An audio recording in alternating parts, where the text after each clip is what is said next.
over to Chloe if you're ready to. Yeah, you're right, turn off your video and you're right. Over to Chloe. Thank you. thanks.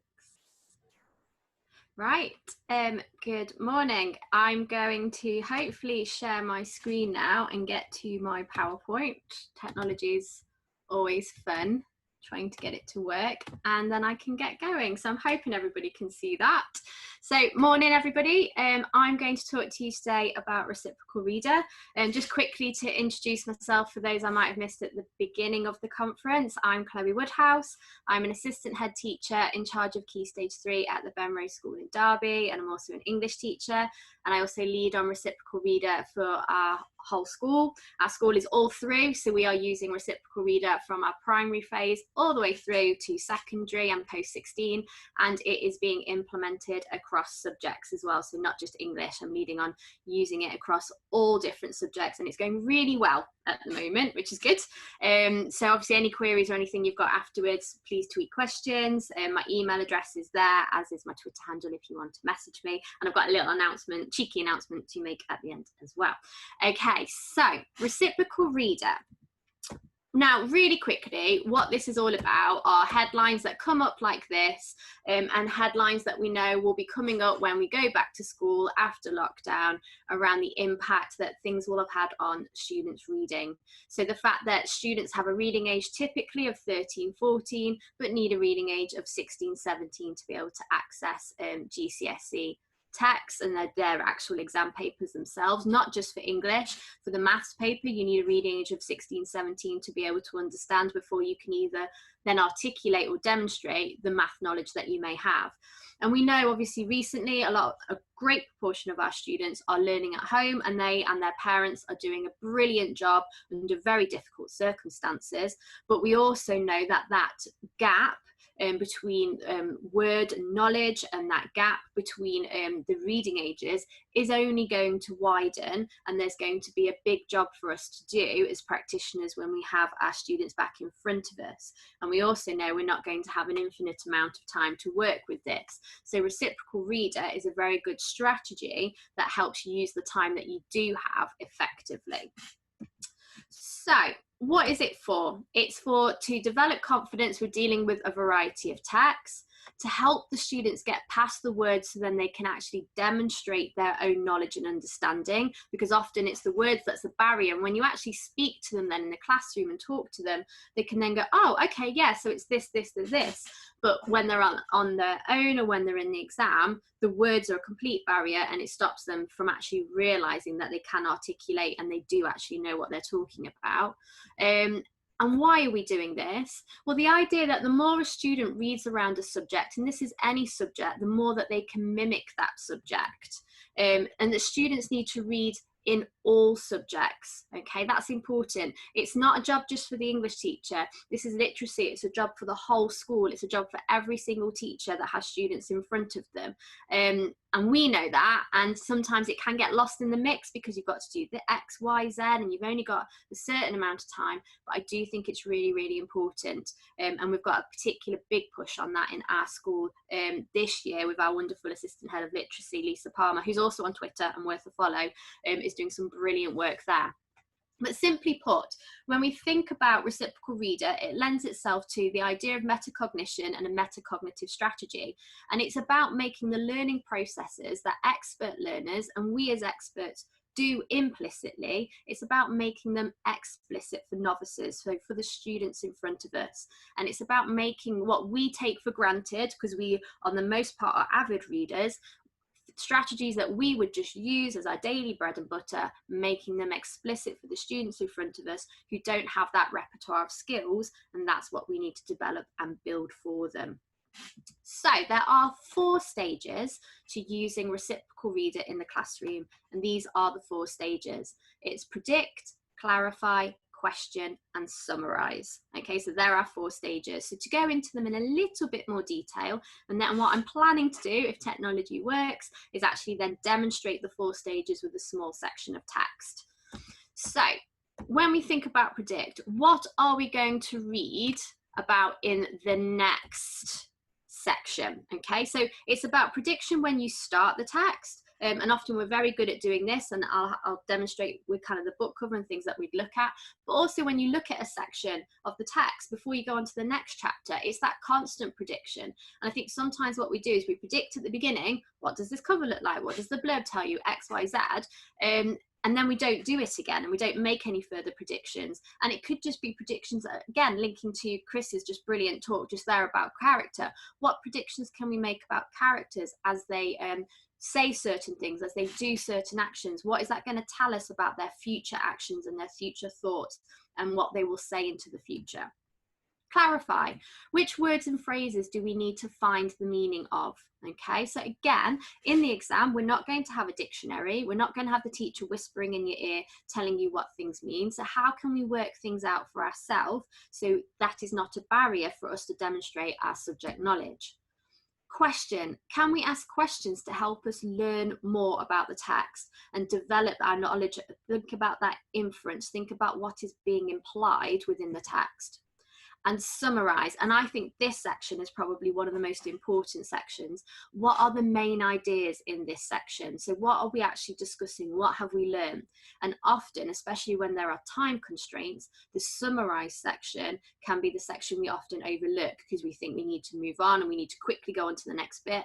But if we don't summarize and consolidate and make sure and really make sure that learning is stuck with our students, all we're doing is making a bigger issue for ourselves and a bigger problem into the future when we then have to go back. So if you think about Ebbinghouse's forgetting curve, we need to constantly be reflecting, summarizing, and going back to certain things. And this is my teacher voice. Do not skip any of these stages. This is bold and it's underlined and it's in red. Do not skip them. It's really, really easy sometimes to think, actually, I'm not going to do predict because I don't really have the time for it. I'm just going to jump straight into clarify or question, or I'm not going to summarize because actually we need to do something else, or I need to get X, Y, Z done. Don't do it.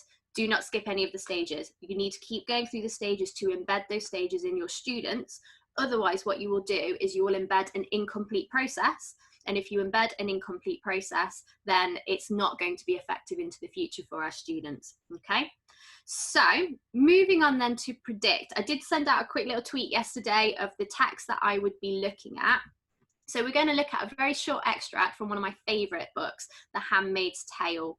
So if we were introducing this, so this is a text with literally, we're just going to look at this extract and we've done nothing around it so far with the students, we might do some sort of introduction like this. So we might bring up the book cover and get the students to have a look at that, get them to think about the colours that have been used there, get them to think about why that illustration has been used and what it might suggest or imply or tell us about the text. We might then look at the actual title itself. So what is a handmaid? And have that discussion. I think the big thing that we know as practitioners is not to assume, will they know what a handmaid is? Does the word handmaid need breaking down further? Focus maybe actually on the word maid. What is a maid? Who would have maids? So the idea that you're already starting to think about the balance of the rich and the poor. So the rich would have maids. A maid, does it sound a feminine or a masculine word? So you could talk about the idea that it's quite feminine. So what would you expect women to do? And again, you could then start to have that discussion about typical gender roles. What is a tale? Again, that misconception, it is the tale, T-A-L-E, not with the I. So thinking about that, do we know the difference between those words? A tale, this idea of a story. Look at the punctuation. Okay, whose story is it? Who is telling the story? And the fact, if we think that it's a handmaid, and hopefully we've had that discussion, that with regards to a handmaid, we're thinking that they are subservient. We're thinking that they are obviously there to serve. They're somebody that potentially does not have a voice, does not have power because they're there as a maid. Then actually, what is that telling us? That they are the ones who are then telling the story? What does that tell us that may have gone on then within this text? What does it tell us that they've got this power to then tell us as the reader what may be going on? So we can have a discussion, start to make predictions much further into the text, and get students interested. I've done something similar to this when I looked at a text. It was about time text. Ian McEwan, the name dropped out of my head for a minute. And it was wonderful. We looked at the extract, and then afterwards 5 of the students went to the school library and were desperate to get a copy of the text out because they wanted to read the next bit. So the librarian bought 5 copies of it, which was wonderful. And that's what we want. This is the power, I think, sometimes of Reciprocal Reader as well. So what clues are we given about the type of story? What clues are we given about the handmaid? We can't see her face. We can't see anything that identifies her. What does that tell us? When I did this very interesting with students, they talked about this dot, the white dot, and actually they talked about how somebody said that, is that a spotlight, miss? So it's like there's a spotlight on the handmaid, that she's always under some sort of scrutiny, that she's always being watched. And I thought that was really clever because I hadn't actually thought of that myself. And that was really, really powerful, having that discussion with the students before we then even started to look at the text. So they're getting some ideas and they're starting to feel a bit more confident about tackling an unseen text themselves because we've had this discussion. So now I'm going to hopefully stop sharing this, and then I am going to share my visualizer, and I'm going to hope that all of this works. So I'm hoping we can see a visualizer, and I'm sure Caroline will quickly message me if that is not the case. So we should all be able to see the little extract of the text. So we've had a discussion about prediction, and prediction can be as long or short as you want. Like that prediction there, I kind of whizzed through it because of timing, but actually that could be quite a chunk of the conversation within the classroom, which I don't think is any bad thing. It's setting the students up ready for success, and that is a big key thing about Reciprocal Reader. So each stage, again, dependent on the text and dependent on the ability and how used to Reciprocal Reader your students are, each bit of the text can take, each stage can take as long or as short as you want it to be, but I wouldn't rush anything, especially at the beginning, because it's about embedding those processes. So we've predicted. So now we move to the idea of clarifying question. And for me, clarifying question actually link together. So often those two are very much intertwined, and it is quite difficult to try and pick the two apart. So what I ask students to do is, if we have a text like this, and this is the whole text, I ask them to divide it into sections. Okay, I apologize if you can hear my dog. I think I'm having a delivery downstairs and my dog's going slightly mental. So this would be section 1, and I ask them to label it. This would be section 2. This would be section 3. And that would be section 4. So we have 4 sections, okay? We're actually, just for the process today, just going to look at section 1. And you might find that when you first start using Reciprocal Reader, a text of this length, and actually this looks quite short from what we'd normally be used to, that might take you a whole lesson, and that is okay. When I first did Reciprocal Reader many moons ago, I panicked when this took me an hour to do. I was like, oh dear Lord, how am I going to get through a whole text if this is what I'm doing? Now, obviously, you're not going to do it all Reciprocal Reader for a whole entire novel. You'll pick out key sections, but it's about the depth of conversation. It's about the knowledge that you want to kind of elicit from the students and impart to the students. And it's also just about the quality of the conversation that you're going to have with your students. That's what's important. So you divide it into sections. Now, depending on your ability of your group, we teach mixed ability quite a lot at Bemrose. You might have some different approaches now. So you might ask students just to read the first section, and it's really important that they don't try and read on, because there's this idea that we're linking to prediction.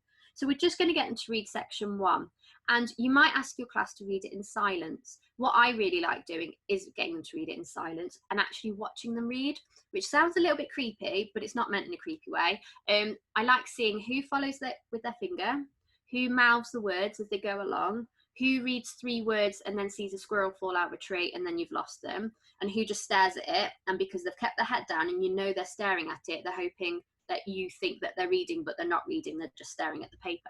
And it's really interesting looking at different student approaches. Now, depending on their ability, you might ask students to highlight the words that they do know. So if you had, for example, a low attaining EAL group, it could be quite demoralizing for them to highlight all the words that they do not know, because it could be literally colour by number. So you could ask them to highlight the words they do know, and then your approach is through that way, actually looking at what do you know and how can we work out meaning from that. For another approach would be highlight the words you don't know. And then obviously with this sort of text, you normally have, as you can see, you've got the numbers, you've got the glossary at the bottom. What can you work out from the glossary? And then you can have that discussion about the words you don't know and how can you find out the meaning without consulting a dictionary. If you can't work it out from the glossary that you have, how can you work it out within the context of the other words surrounding it?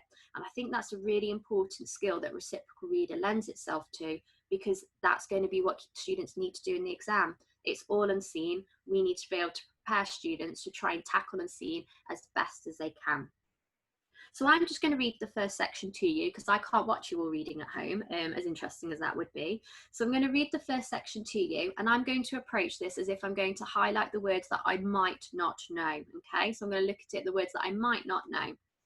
So, a chair, a table, a lamp. Above, on the white ceiling, a relief ornament in the shape of a wreath, and in the centre of it, a blank space, plastered over, like the place in a face where the eye has been taken out. There must have been a chandelier once. They've removed anything you could tie a rope to. So I've read through that, and thinking as a student, I would think, okay, what words might I not understand? Okay, so I might highlight ornament to begin with. I'd probably highlight wreath to begin with. Plastered, I might not really understand what that word means as well. And we'd identify those. And then I'd ask the students to feed back, and I'd be sat, which is a very weird thing to be sat at the front, with my visualizer ready to annotate with their words that they've told me. So they might talk about the word ornament. So I would take them down to the bottom and the glossary, which tells me that it is a plaster decoration in a raised pattern. Now that might not help them. That might actually be even more complex for them. If we actually look later on where we can see chandelier with two, it says an elaborate ornamental ceiling light. Well, if you can't get past the word elaborate, then the rest of it doesn't matter because you're stuck at elaborate and you're thinking, well, what does that mean? So in that case, if it was around elaborate, I'd say, well, if I ask you to elaborate in a lesson, if I say, can you elaborate, can you give me more points? What am I asking you to do? And they might say, you're asking me to explain this. What am I asking for you to give me? You're asking me to give you more detail. So then if we think if something's elaborate, it's the idea that it's actually about giving more detail. So it's something that's detailed. It's not simple. It's going to be quite busy. There's going to be a lot about it. So again, I'd get them to annotate on here. So it's a plaster decoration in a raised pattern, okay? So we've got the idea that here, so we'd say, right, let's write that down. It's a decoration, okay? So it's potentially pretty. It is for show, okay? And we just make some brief annotations around that. They might not know what the word wreath means. So what does the word wreath mean? Like, where do you might see a wreath? And it might be at this point you need to show a picture of a wreath and have that conversation. The connotations of having the wreaths on the door at Christmas, the idea of a wreath that can then link to funeral. So if we have, like, we can put both of those ideas down. So an idea of a funeral, and then we've got death that comes through. We've also got the idea of Christmas and the idea of a Christmas wreath, a holly wreath. And then we'll think which idea links into the overall ideas presented within the text. Plastered. So I might make a joke there and think about, you know, typically women, ladies, who sometimes we can plaster the makeup on our faces, especially during the stress of lockdown when we're not feeling necessarily our best. What does it mean to plaster something on? Oh, it means to put a lot of it on, okay, plastered over. But we're saying it's been plastered over. So we've got the idea, and again, non-verbal cues are quite interesting here. So if it's been plastered over, the idea that potentially there, we've got that it's hidden or that we're hiding something. So we've broken down maybe some of those key words that we think that students might struggle with and might, you know, take them down the wrong avenue of what a text could be about. So then we bring it back and we start to ask questions about it. And this is where, as a teacher, when you first use Reciprocal Reader, it is very, very didactic. It's very much led by you as the practitioner, as the expert, because you've got to model the good practice. Students aren't going to get this just once. I've learned this, I've done it once, and I thought they're all experts. The next time it was a disaster because I let them just get on with it. It's about you constantly modelling and embedding that good practice into our students.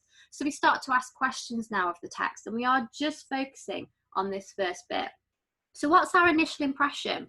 And we might say, well, our initial impression is it seems a bit empty. It seems a bit plain. And I would say they were really key words to potentially link back to later for the summary. So we might have the words empty and we might have the word plain that we're going to link back to at the end, okay? So we've got empty and we've got plain. Let's see, have we got any evidence that links into that? So we've got a chair, a table, a lamp. So we've got kind of a listing going on there. Again, it's not giving us any detail. We've got the idea that it looks quite plain. We've got, there would have been a chandelier, and if we go down and we've talked about elaborate and what does that mean, the idea of it being detailed, that's been removed. So anything that's pretty, anything that's had detail has been removed. So that goes back to our ideas of being quite empty and plain. Why would we want to remove these things? Now I would draw attention to this, like the place in a face where the eye has been taken out, okay? So I would ask them, what do you think that means? Your eye has been taken out. And we might talk about that. Actually, that's quite violent imagery. So this idea that actually is quite violent imagery, we've got the idea that if your eye has been taken out, what do you use your eye for? Well, your eyes are being used to see. So you've got this idea that your eyes are being used to see, is to give you a view, to give you vision. And if your eyes have been removed or your eye has been removed, then actually you're left quite vulnerable. You're left quite defenseless. What do they not want you to see? And again, it can start to make links across to the fact that it's something that is actually quite hidden, okay? And this last sentence here, they've removed anything you could tie a rope to.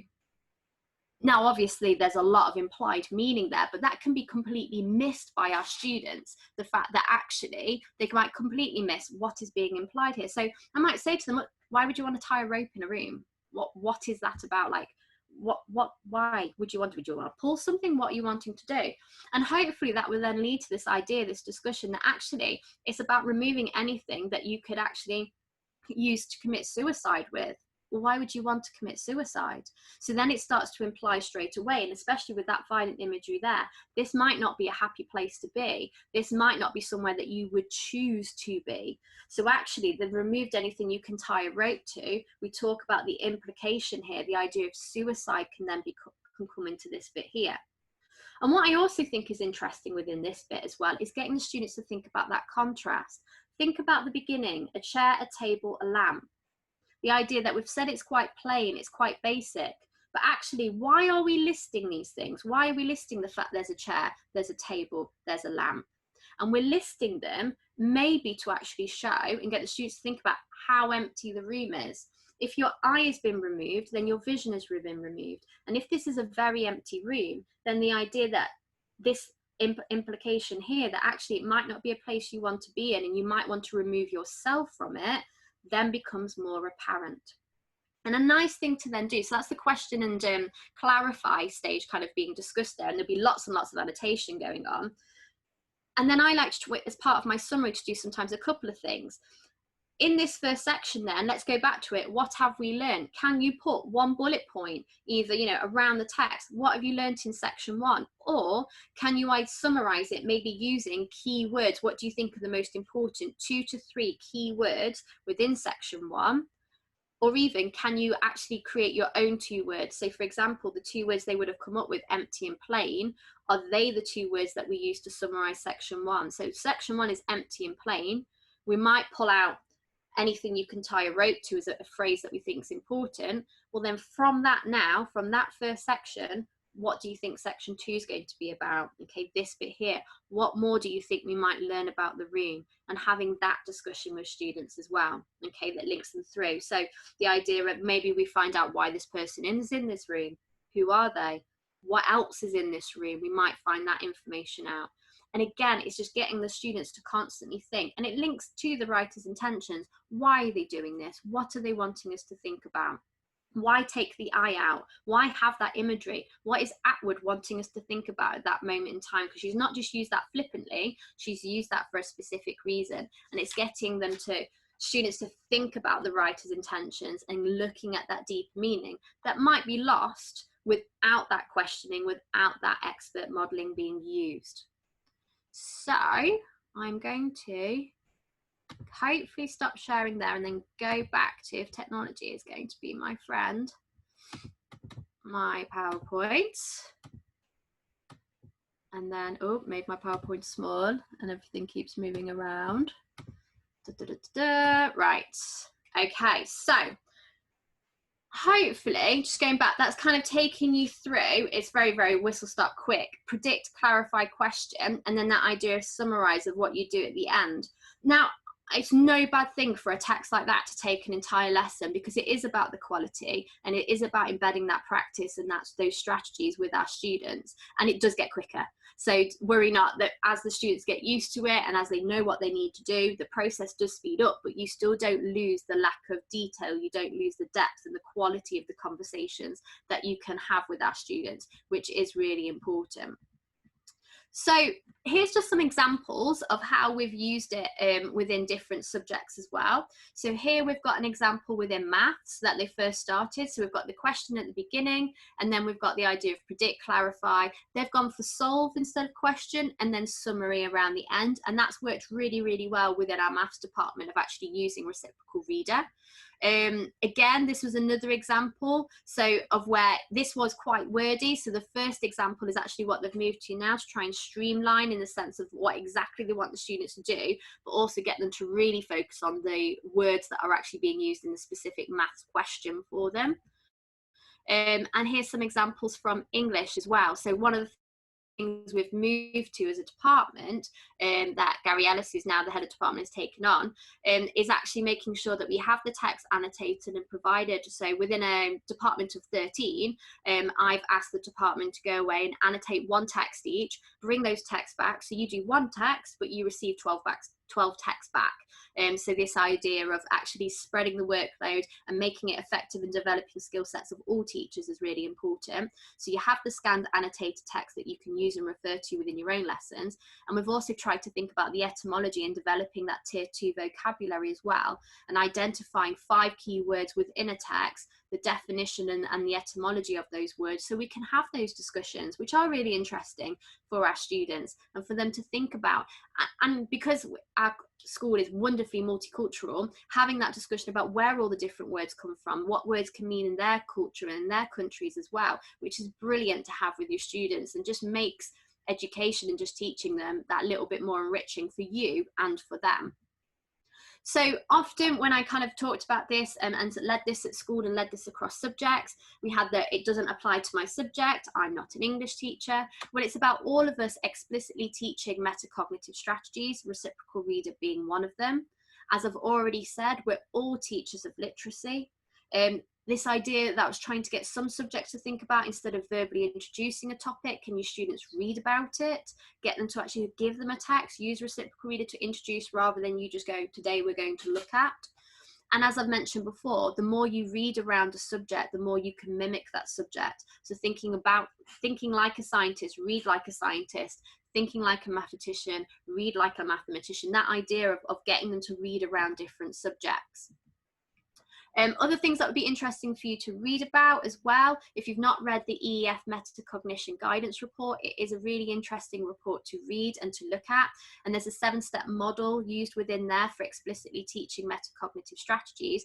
And I actually have in previous talks linked that to Reciprocal Reader. And it is something that I'm going to discuss next week, and I will move on to that in a minute. So it is a really useful report if you've not read it to have a look at. And also looking at David Perkins, the 4 levels of metacognition,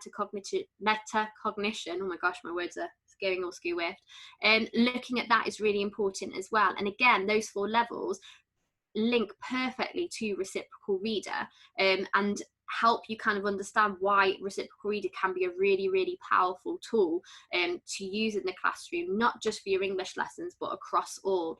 And one of the wonderful things, quickly going back to here, the fact that we've got it being used across different subjects, science are using it really well, is as I walk down the corridor, I can hear different practitioners going, so today we're going to use Reciprocal Reader, and the students just go, okay, and get the highlighters out, they get their pens out, and they get cracking, because it's becoming embedded practice, and it's not seen as an English strategy, it's seen as a reading strategy, a literacy strategy, which is important across the whole school. And that's the way you're going to embed it, is not just by using it as an English teacher, but by getting all teachers to be able to use it as well. So that was a very, very quick whistle-stop tour through Reciprocal Reader. If you have any questions, please send them through. There is my email, there is my handle on Twitter for you to contact me. And my little bit of news, I'm going to be brave, and hopefully this wasn't a car crash. I'm actually going to offer free CPD on Reciprocal Reader next Thursday. So Thursday the 9th of July at 7:30. Hopefully that's a decent time for people to have eaten, put children to bed if they need to, and then you can come and join me. And I'm actually going to go through Reciprocal Reader properly live.